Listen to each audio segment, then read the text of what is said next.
The low hum of Brussels was a world away from the fiery, wind-swept plains of Baku. For Leyla Mammadova, the change was a relief, a blanket of grey anonymity after the intense, familiar scrutiny of home. Here, she was not Dr. Mammadova, the brilliant geologist fighting for respect in a male-dominated field. Here, she was simply a woman at a small, marble-top table, a single cup of rich coffee growing cold beside her tablet. The glow of the screen illuminated intricate seismic maps, a labyrinth of subterranean secrets that she was paid handsomely to decipher. This cafe, with its dark wood and soft jazz, was her sanctuary, a temporary table for one where the only demands were the ones she placed on herself. She tucked a stray strand of ebony hair behind her ear, the delicate silver of her Karabakh necklace, a talisman from her grandmother, catching the dim light. It was a quiet gesture in a quiet moment, a touchstone of her identity in a city that didn't know her. The piece shattered without a sound. It was not a crash, but a shift in the atmosphere, a sudden drop in pressure that made the hair on her arms stand up. The gentle clatter of cups seemed to mute. The door to the cafe opened and closed, and a new presence filled the space, cold and dense, displacing the warm air. Leyla's gaze, trained to observe minute fractures in geological data, lifted from her screen. 3 men, broad and impassive, had taken positions by the door, their postures too still, their eyes scanning the room with a practiced, predatory calm. And then, he was there. Moving between them was a man who commanded silence not through force, but through sheer, unnerving presence. He was tall, blonde, and impeccably dressed in a charcoal suit that seemed to absorb the light, his features a study in Flemish stoicism, sharp angles and eyes the color of the North Sea on a stormy day. He moved directly toward her. Leyla's mind, usually a whirlwind of scientific analysis, went terrifyingly blank. There was no data for this. No logical sequence to explain why this man, with a thin trail of blood tracing a path from his temple down his jaw, was sliding into the chair opposite her. His proximity was an invasion. His scent a mix of expensive cologne, cold air, and the metallic tang of blood. Her heart hammered against her ribs, a frantic bird in a cage, but her body remained frozen, her back rod straight. She could see the fine weave of his suit jacket, the perfect cut that strained over shoulders that were deceptively broad. This was no random thug. This was something far more dangerous. He leaned forward, the movement fluid and controlled, and the world narrowed to the space between them. The cafe, the other patrons, the very city outside the window, it all melted into an indistinct blur. His voice, when it came, was a low, resonant whisper, meant for her ears alone, each word a carefully placed stone building a wall around her freedom. Don't speak. The command was absolute. Don't move. Look at me as if you adore me. His eyes held hers, and in their blue-green depths, she saw no plea, no request, only a terrifying certainty. He was a man who was accustomed to being obeyed. The final sentence was delivered with a chilling finality that sealed her fate. Tonight, you are my wife. The words hung in the air, surreal and impossible. *wife***. The concept was so alien, so violently inserted into her orderly existence, that her mind rebelled. Yet, the evidence was irrefutable. The blood on his temple was real. The silent, hulking men by the door were real. The absolute, life-or-death seriousness in his eyes was the most real thing she had ever witnessed. This was not a negotiation. It was a survival imperative. Adrenaline, cold and sharp, flooded her system, burning away the last of her shock. She had faced condescending executives and dismissive colleagues. She had fought for her place in lecture halls and oil fields. This was a different kind of battle, one where a single wrong flicker of her eyes could be her end. So, Leyla Mammadova, who had built her life on logic and data, made a choice based on pure, primal instinct. She let her shoulders soften, a subtle surrender. She allowed a breath she didn't know she was holding to escape her lips in a soft sigh, the picture of a woman content in her companion's presence. Then, she looked at him. She let her gaze travel over the strong line of his jaw, the blood she now pretended not to see, and finally back to his eyes. She summoned a memory of her grandmother's warm, crinkling eyes, of the sun setting over the Caspian, and she let that warmth infuse her own expression. A slow, tender smile touched her lips, a masterpiece of fabrication. She reached across the table, her hand trembling only internally, and her fingers brushed against his, which rested, cold and still, on the marble. "Is everything all right, my love?" she whispered back, her voice a soft, intimate caress. "You look a little pale." The man, her husband, did not smile. But something shifted in his stormy gaze. A flicker of assessment, a spark of surprise that was quickly extinguished. He had chosen a pawn, but the pawn had just made a very clever move. The pretense had begun, and the walls of her quiet, independent life crumbled into dust around her. The performance did not end at the cafe door. It continued in the hushed, oppressive interior of the armored sedan that swallowed them whole, its dark windows turning the vibrant lights of Brussels into a muted, passing dream. Lars Voss did not speak. He withdrew his hand from hers the moment the car door thudded shut, the gesture as final as a period at the end of a sentence. The warmth of her feigned affection was now a liability, a contaminant in his sterile world of calculated risk. He produced a pristine white handkerchief from an inside pocket and methodically wiped the dried blood from his temple, his movements economical and precise, like a surgeon cleaning his tools after a messy but successful operation. Leyla pressed herself against the cool leather of her seat, putting as much distance between them as the luxurious confines allowed.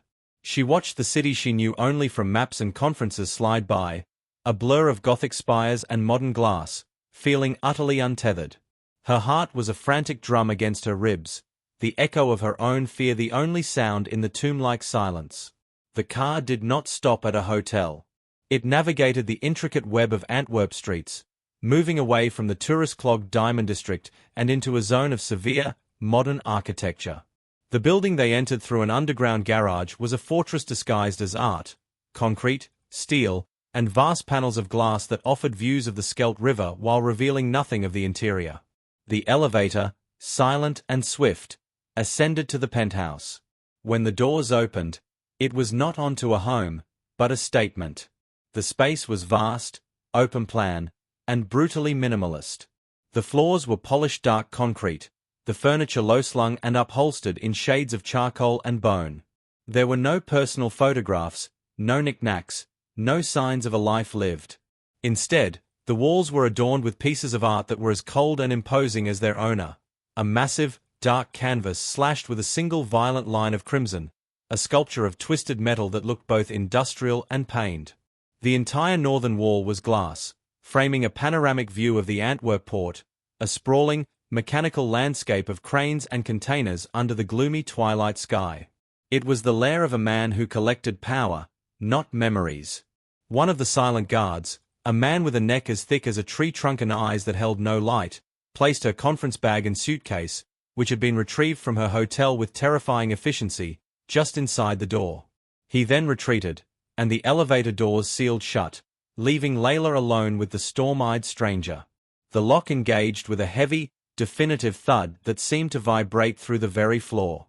Lars stood by the window, his back to her, a silhouette against the industrial tapestry of his kingdom.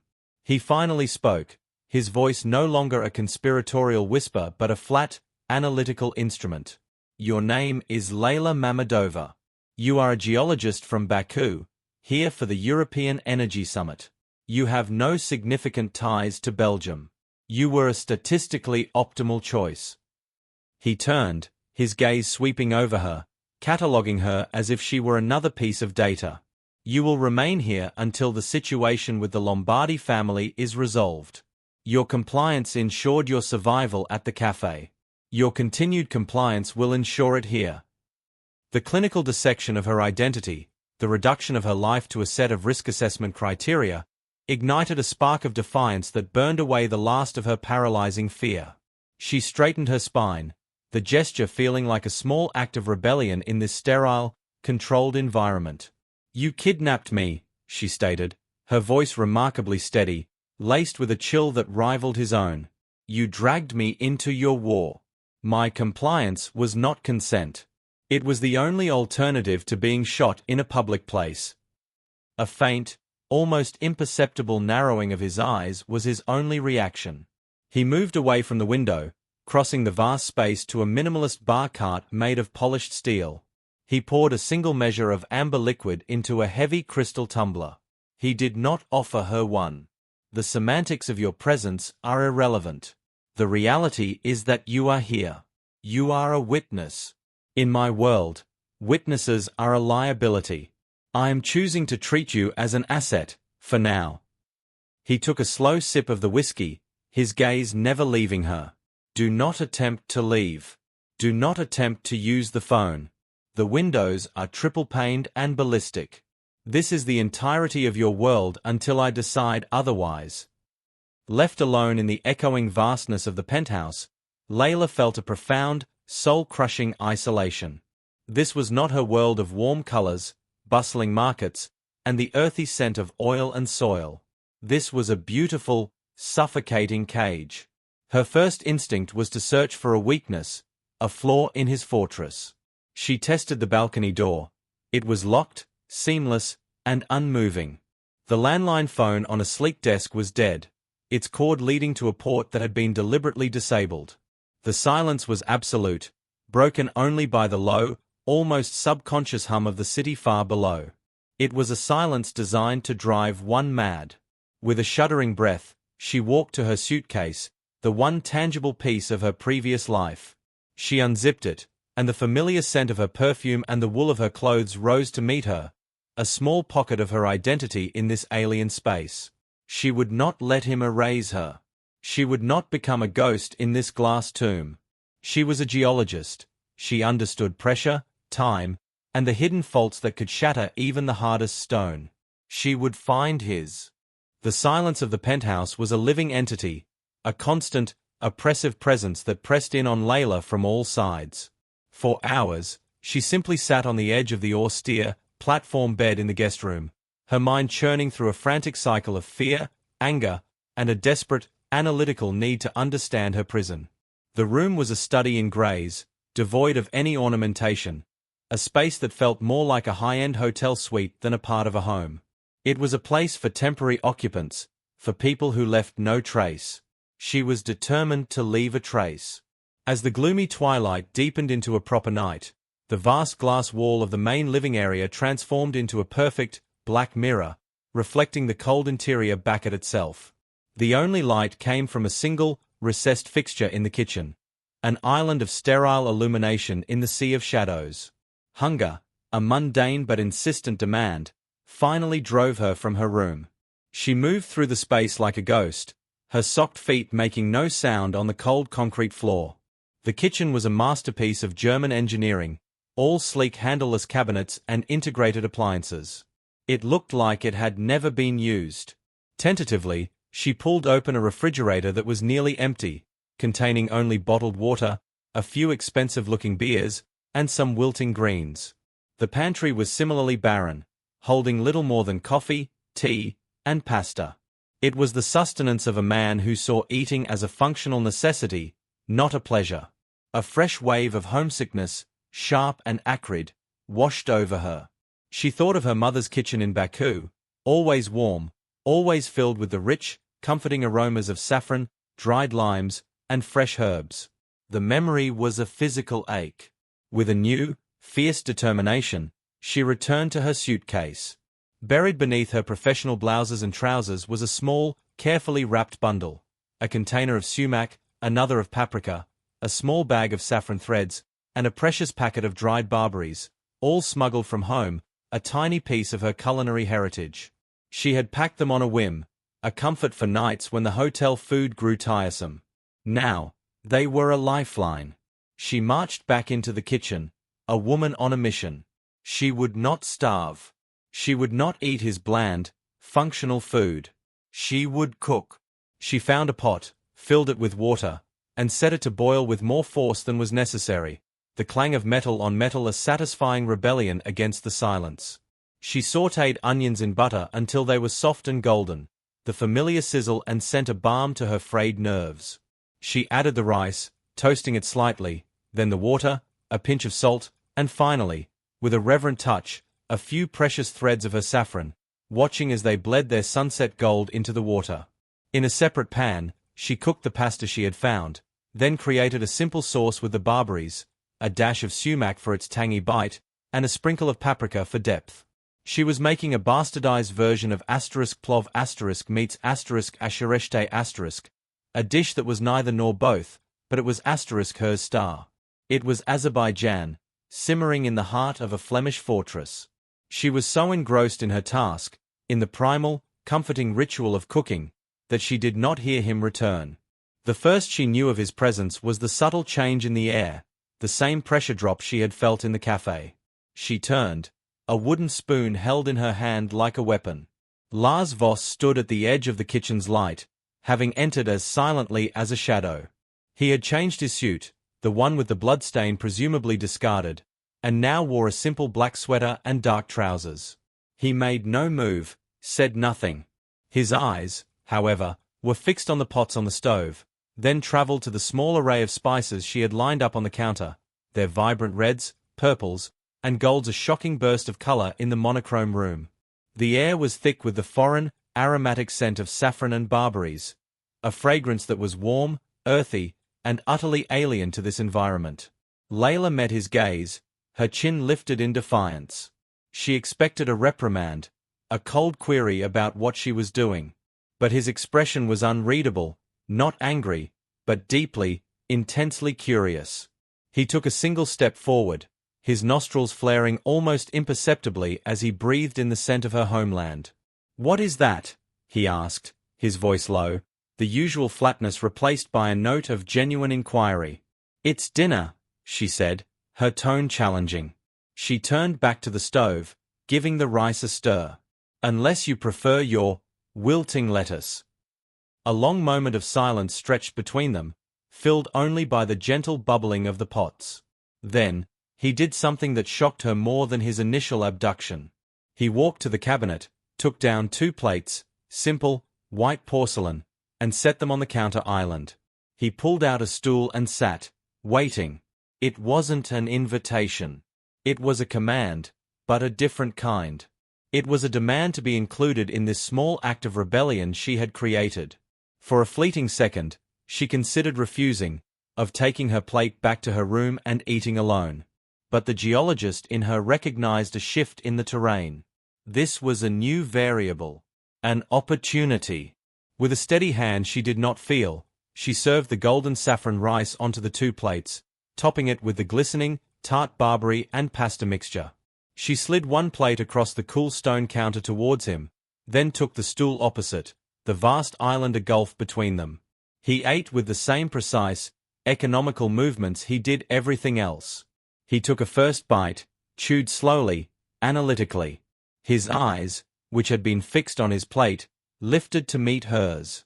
In their stormy depths, she saw not approval, but a profound and unsettling comprehension. He understood, in that moment, that the woman he had kidnapped was not just a random variable. She was a person with a history, a culture, a will that could express itself not just in defiant smiles, but in the very flavors she created. He had brought a force of nature into his sterile world, and it was beginning to bloom, right under his nose, in his own kitchen. He did not say a word. He simply took another bite. The shared meal passed in a silence that was, for the first time, not entirely hostile.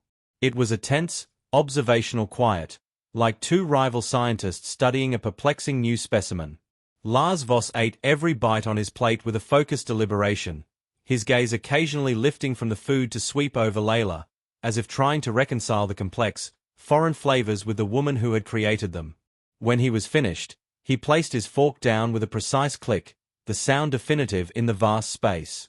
He did not offer thanks or praise. Instead, he stood, his movements fluid and unnervingly silent, and retreated to his study, a room separated from the main area by a wall of frosted glass, leaving her alone once more with the lingering scent of saffron and the unsettling echo of his scrutiny.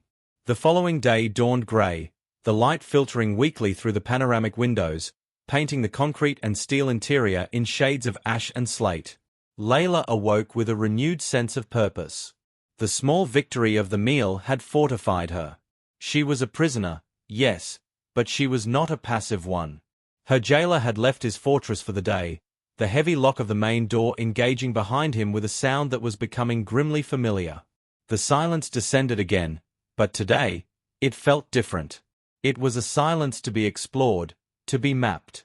She began a methodical, cautious survey of her gilded cage. The books on his shelves were treatises on art history, dense economic texts, and technical manuals on port logistics and gemology, their spines uncreased, their pages pristine. There were no novels, no poetry, nothing that spoke of escapism or frivolity. It was a library built for the accumulation of knowledge, not the nourishment of the soul. Her exploration led her to the wall of glass in the living room. Pressing her forehead against the cool, impenetrable pane, she looked down at the city of Antwerp. It was a living map of his influence. She could see the serpentine curve of the Scheldt River, the orderly, massive blocks of the port, a kingdom of shipping containers and towering cranes that she knew, from her professional experience, represented unimaginable flows of capital and contraband. She traced the paths of tiny, ant-like vehicles moving along the distant highways, understanding that his reach likely extended along those very routes. He was not just a man, he was the central processor in a vast, clandestine network. And she was a piece of anomalous data that had been forcibly uploaded into his system. As she stood there, her eyes caught a flicker of movement in the reflection of the glass. One of the silent guards, the one with the tree-trunk neck, was positioned just inside the main door, a permanent, stoic fixture. He was not watching her, not overtly, but his presence was a constant reminder of the boundaries of her world.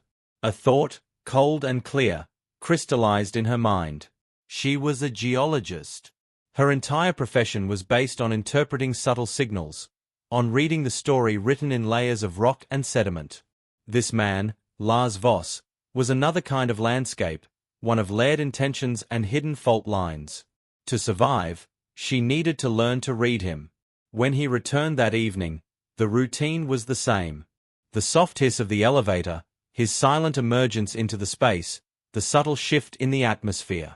He did not acknowledge her, heading straight for the bar to pour his single whiskey. But this time, Leyla did not retreat to her room. She remained on the sofa, a closed book on Flemish Renaissance art in her lap, a prop for her observation. She watched the way he held his glass, not with enjoyment, but with a kind of ritualistic necessity. She noted the slight tightness around his eyes, the almost imperceptible tap of his index finger against the crystal, a tiny leak of pent-up energy. He was a man holding an immense amount of pressure inside a perfectly composed exterior. After a long silence, he spoke, his voice cutting through the quiet like a shard of ice. The Lombardi family believes the matter is settled. They are mistaken. He did not look at her when he said it. It was not a confession, not a sharing of information. It was a statement of fact, uttered into the room, and she happened to be there to hear it. It was a data point.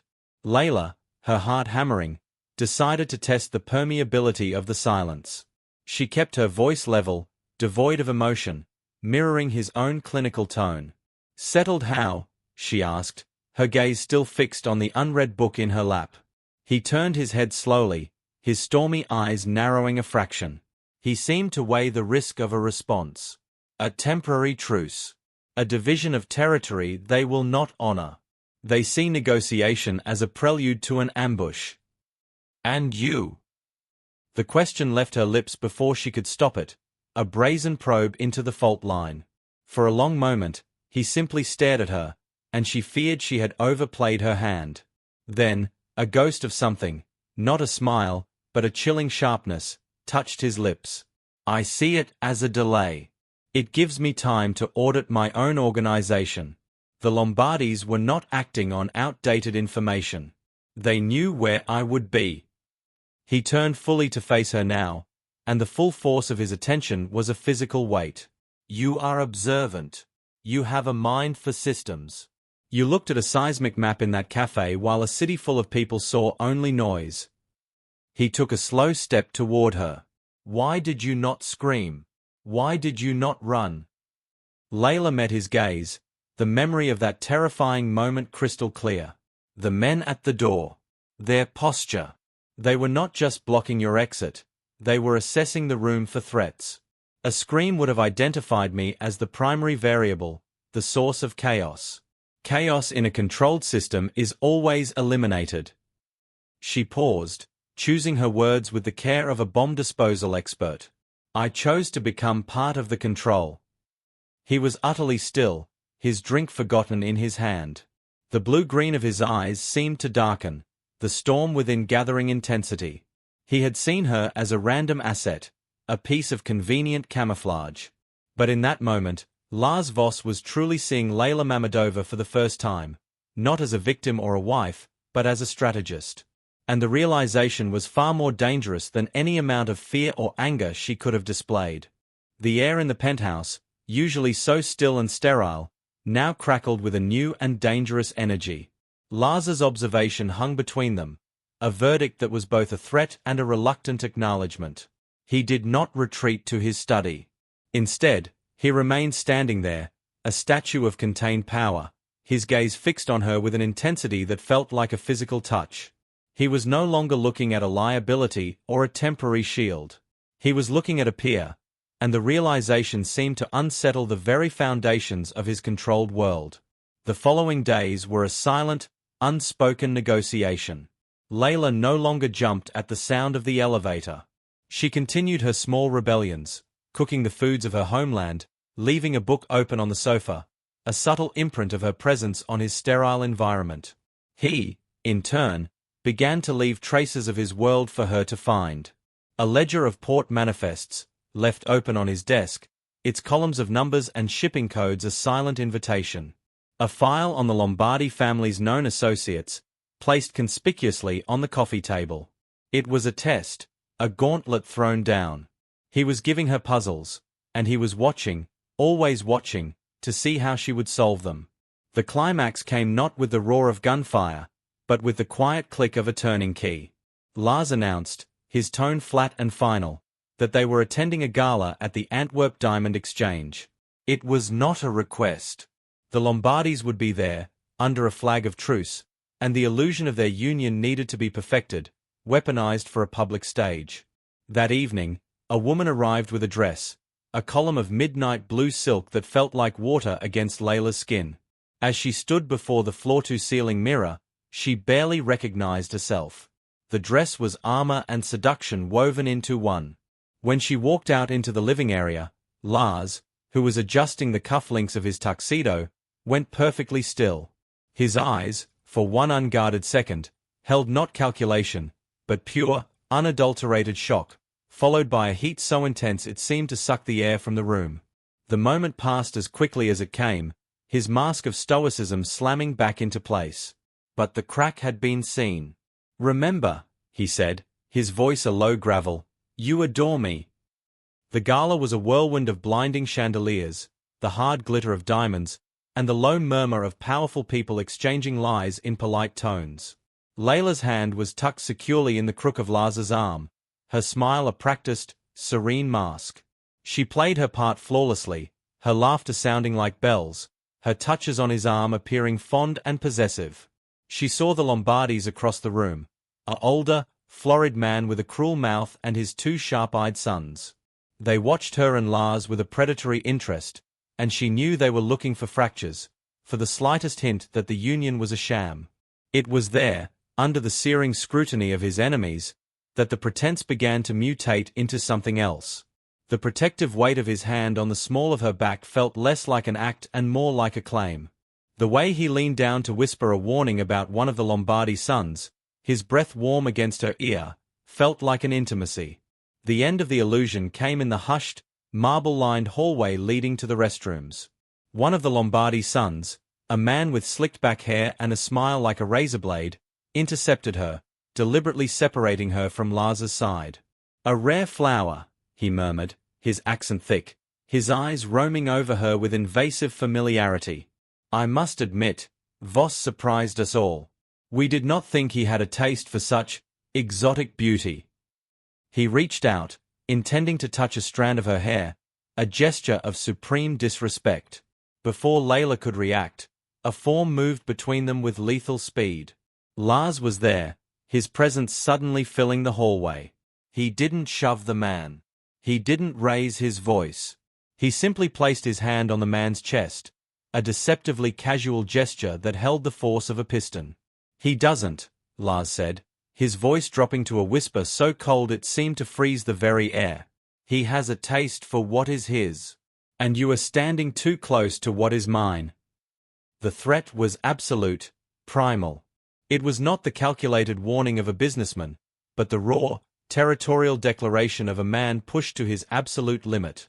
The Lombardi sun paled, his smirk vanishing as he took a stumbling step backward. In that moment, the wife was no longer a pretense. It was a reality Lars had carved into the world with his own 2 hands. The ride back to the penthouse was engulfed in a silence thicker and more charged than any that had come before. The energy between them was a live wire, sparking with everything that had been said and left unsaid. The moment the penthouse door sealed behind them, the careful distance they had maintained shattered. He turned to her, his control incinerated in the furnace of that possessive declaration.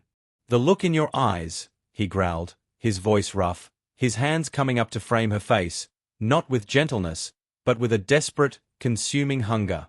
"When you look at me like that, it ceases to be a lie." And his mouth crashed down on hers. It was not a kiss of gentle exploration. It was a conquest and a surrender, a branding. It was the final, cataclysmic earthquake that remade the landscape of their world. The geologist and the Mafia boss, the fire of Baku and the diamond of Antwerp, had found their one, undeniable point of convergence. In the quiet aftermath, tangled in the sheets of his bed, the city lights painting silver stripes across their skin, he spoke into the darkness. His voice was quiet, stripped bare of all its former coldness. "The deal with the Lombardis will be finalized next week. The threat will be neutralized. You will be free to go." He paused, and the next words were the most vulnerable she had ever heard him. "But I am asking you to stay. Not as my prisoner. Not as my pretend wife. Stay as my partner. Help me build something that isn't just made of fear and concrete."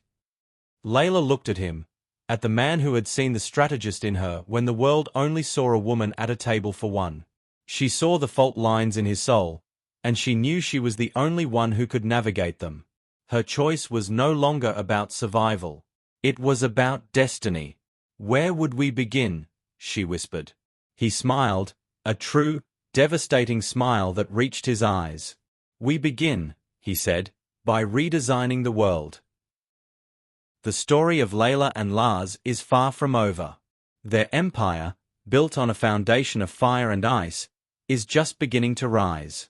To be the first to discover what they build next, to delve deeper into a world of dangerous passion and high-stakes power, subscribe to the channel and turn on notifications. You won't want to miss a single moment of the drama.